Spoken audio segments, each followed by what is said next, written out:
Hey guys, what's going on? What is up, everybody? This is Travis P11. Welcome back to Caliber Corner Season 5, episode number 281. It's just me. This is just a pre recorded episode. And today, the reason why you guys are watching this is because I am currently preparing stuff for Thunder on the Prairie 2023, which we'll talk about here pretty soon.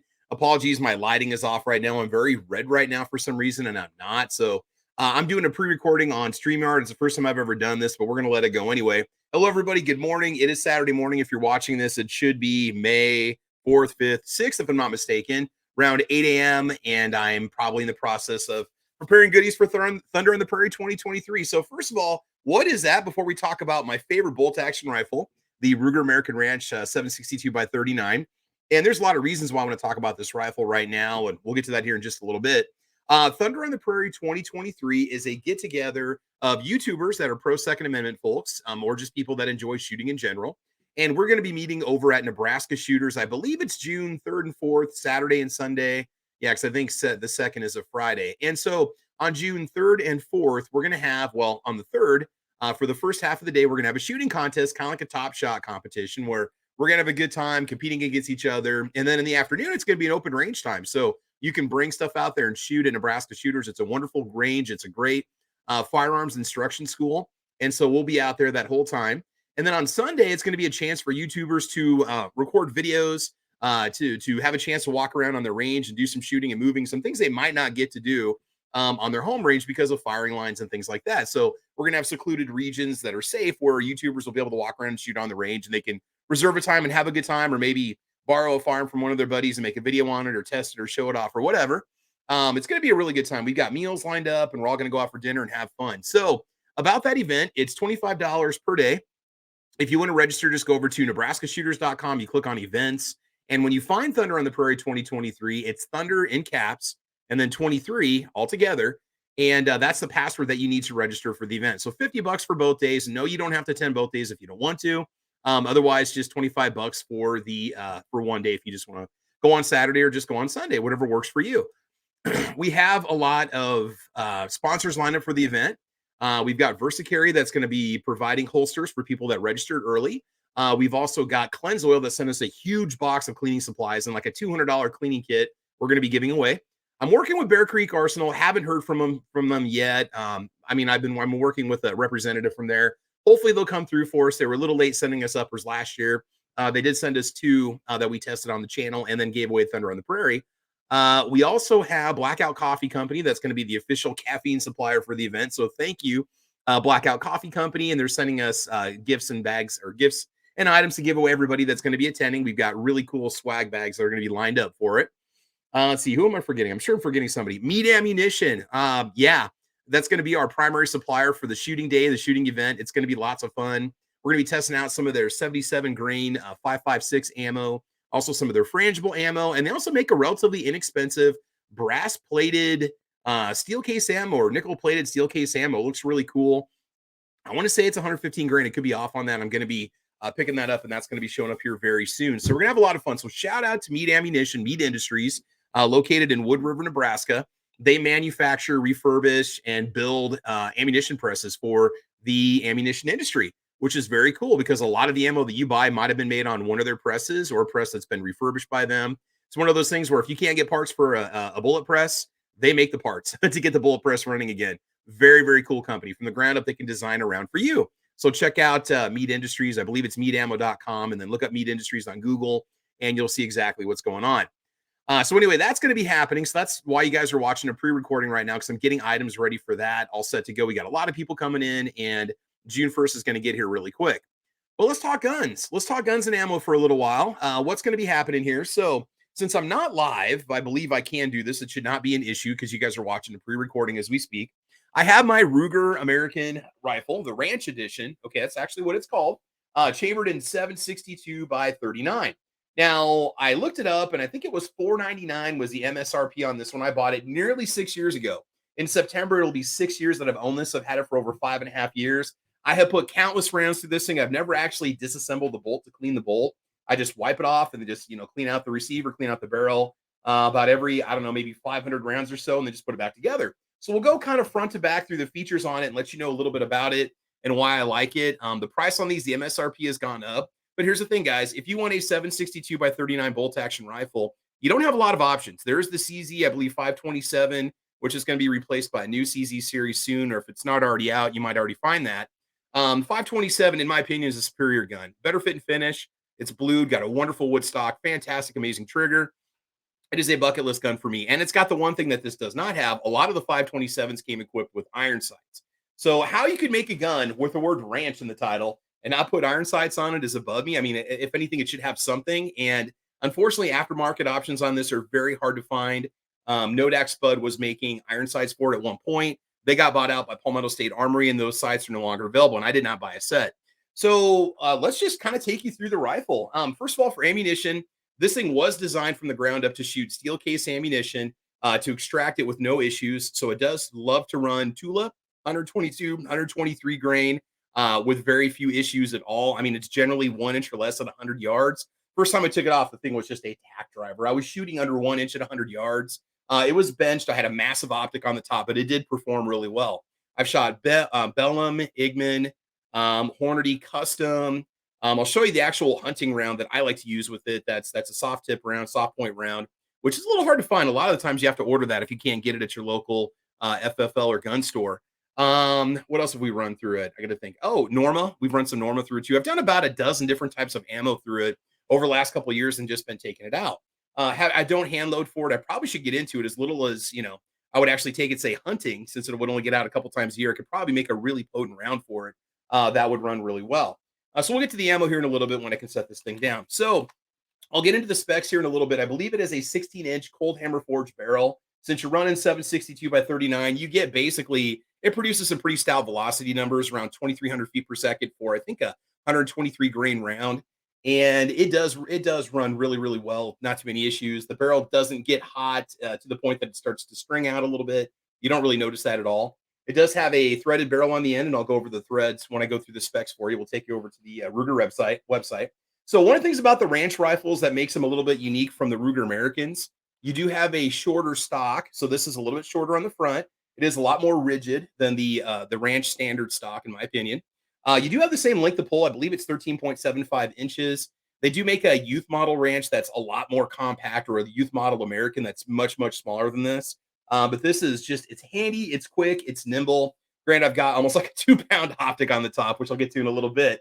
One thing they've changed about it that I really do like is they do have a standard Picatinny rail on the top. And this one is not, they're Picatinny notches, but it has the Ruger symbol in the middle with like a chunk in the middle that can make it hard to get the optic exactly where you want it. You can kind of see that big square there in the center. They don't have that anymore. Now it just has a standard Picatinny rail across the top. It is aluminum or steel. Never had an optic come off on it. It's never been an issue. The optic I'm running here is a 4-16 by 44 primary arm standard scope. This is probably a sub $200 scope that I bought a couple years ago, and I've tested it with probably about a dozen different types of ammo over the last couple years. Used to run a massive center point on the top of it. I took that off because that optic was getting pretty old. It was pushing about 20 years. I have run a Vortex on it, which has now been moved over to my 30-30. I would think you could get by in a 3 to 9 power, since you're only running, say 200, 250 yards max. That would probably be pushing what you'd want to do, especially for a humane takedown on any kind of large North American game. You do have your sling mounts on it, which are nice. I run a Butler Creek sling. These are a neoprene. They're very, very comfortable. They have a little bit of stretchiness to them. They don't stretch out or bounce or anything like that, but it just stays nice and snug and comfortable on your shoulder for hours out in the prairie if you're out there walking around. And overall, it's great. It's got a nice cushy rubber butt pad on it. And again, aluminum construction steel, cold hammer forged barrel, does group wonderfully. So anyway, you do have a tang safety on the back, and you do have an adjustable trigger, but let's get into the cons real quick here. So things I don't like about it. Okay, first of all, I wish it had iron sights because I don't always want to run an optic on the top. I could probably just put like an EOTech or just a standard red dot on the top if I want to, especially since we're talking 200 yards or less for most of the engagements of this particular rifle. You are stuck with the Ruger Mini 30 magazines, and I've got them right here. They are expensive. They're not always that easy to find in stores. 7.62 by 39. I don't know if the 300 blackout Ruger Mini 30, if it was called the Mini 30 or whatever that was called, I don't know if it uses the same magazines or not. But this does take the Mini 30 mags in, let's see, 10 round, 20 round, and then also the 5 round. And so the 5 rounder that comes with it works great. It's a nice all steel construction. It's got a nice strong spring in it. Not a problem whatsoever. I have noticed that maybe it's just the excessive tension in the springs on this thing because this mag's designed for a semi-automatic firearm. That the cycling is not as smooth as it could be, and it is not Browning smooth. This thing used to make like little wisping noises. It would be like ring, ring, ring, ring every time you would cycle it. And now I've basically it's like polished inside because I fired it so much at this point that those little swirly marks are gone. You could probably take maybe some semi grit material or some compound in there and rub it a little bit if you want to and get that to smooth out. But mine's just done it naturally through going to the range, right? One of the reasons why I bought this was because I have and still do had a plethora of 762 by 39 steel case, and I could shoot this thing at the range all day. It was relatively inexpensive. That's when I was getting 762 by 39 steel case for like $3.99 a box, $4 a box. And so, Tula, Wolf, and stuff like that. And it just loves it. It just eats it up.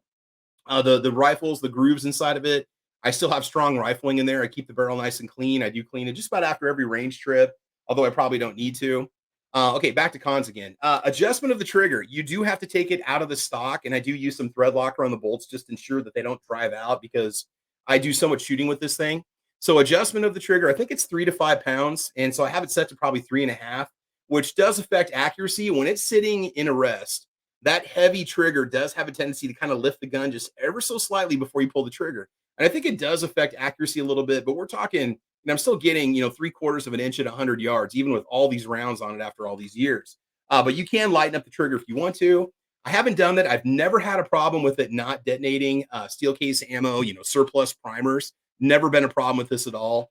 Anytime I've ever, if I've ever had a not had a round go off, it's been a dud, which I might have had maybe one or two in its lifetime, and that's it. I'd wait for hang fire and so on, and essentially the round wouldn't go off. But basically, it's going to run just about any kind of ammo you can feed it, and even more expensive ammo doesn't necessarily perform better. If you watch my channel and the reviews that I've done on it, you can see that it usually 1 inch is pretty much what it's going to give you, or 3/4 of an inch. Again, so another thing that some people like to do, I've been told you can do this. This is in some YouTube videos that are out there. You can get the 5.56 or 223 magazine well from Ruger. You have to call them, you have to order it. There's something you have to tell them, like to give you consent to send the part because you're going to be modifying the firearm. So essentially, you're telling them you want the part. So if there's ever any liability of something not working or some problem happening, you can't sue them because they sold you a part that you used to modify the gun. It seems crazy, but that's just how Ruger operates. But if you get the 5.56 magazine well, you can run AR-47 magazines. So you could run your C Products Defense or your ASC mags, your Duramags and stuff like that, which are way cheaper than the Mini 30 mags and much more abundant. So you could have higher capacity if you want to. Again, it's just fun to shoot. It's just enjoyable. The recoil's manageable. It's just an awesome all-around rifle. Very lightweight and very quick to maneuver. Especially if I didn't have a 2-pound optic on the top, it would be even quicker. Again, though, cons. That trigger is going to be one of them. The noisy bolt from the factory is a disappointment for a gun that nowadays is probably going to run you around $450. We'll talk price here in a little bit. But overall, it's been awesome. Now, first run models, if you ever happen to find those Nodak Spud iron sights for this gun, the early run models had more of a different kind of bulge towards the end. And when you put that iron sight on the end of the barrel, they tell you how to mount it, maneuver it. There's 2 different sizes of front sights that Nodak made. So since this is an early run, they do show it's a very prominent bulge towards the end that the later rifles don't have. You have to buy that particular front iron sight. And I don't even know if you're going to find those because, they were just available for a very short period of time before PSA bought Nodak Spud. But then you also have a rear iron sight that's going to mount, that's going to prevent you from basically having like a magnified optic. You might be able to run, say maybe like possibly a magnifier in front of it. I don't know because it's kind of a big iron sight that bolts on the back, but it is designed to line up with your front sight. But overall, yeah, just been absolutely fantastic. So let's talk ammo here real quick, and then we'll take you through the specs of the Ruger American Ranch Series rifle.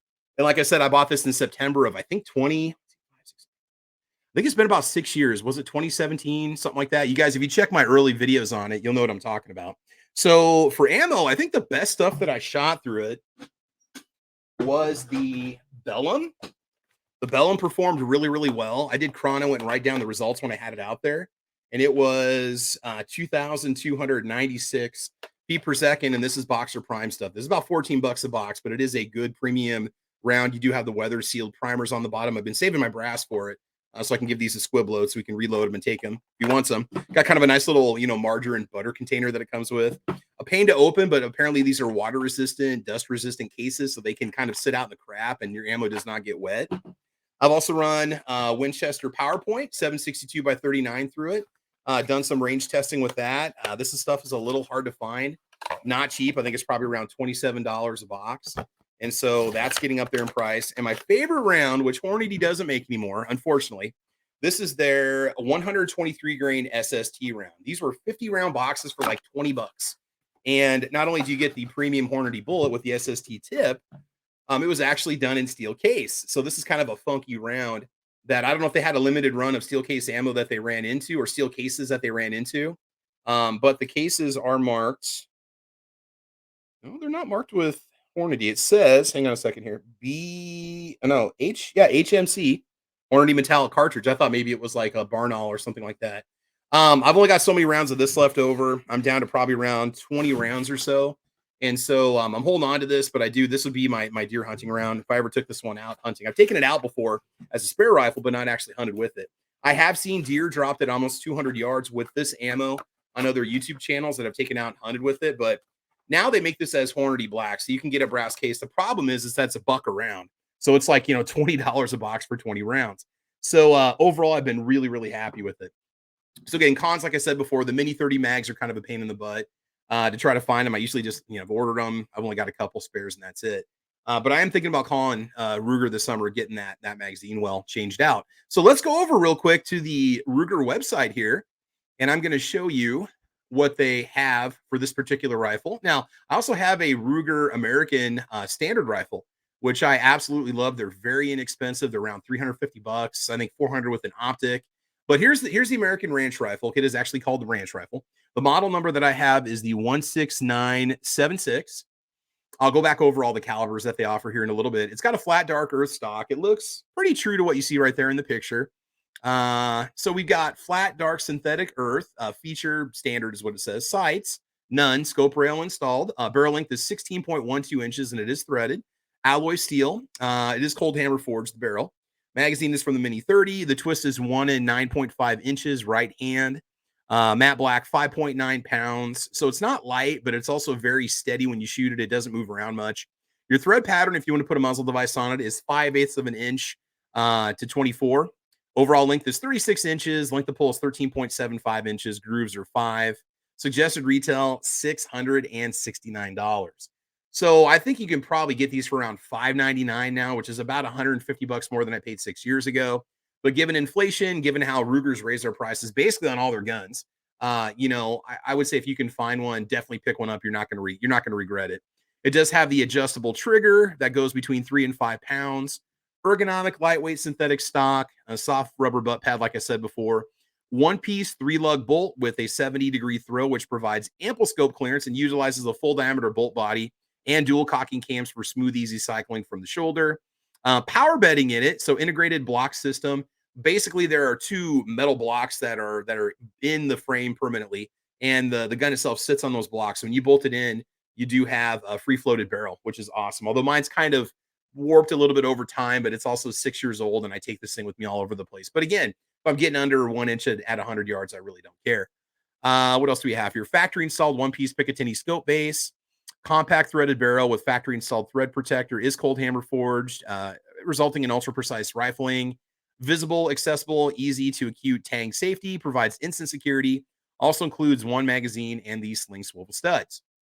So again, that's just kind of a better look at it versus what you guys might have seen with me.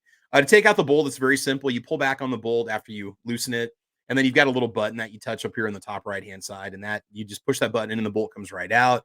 Super easy to clean, piece of cake. Now, we'll go back here a little bit.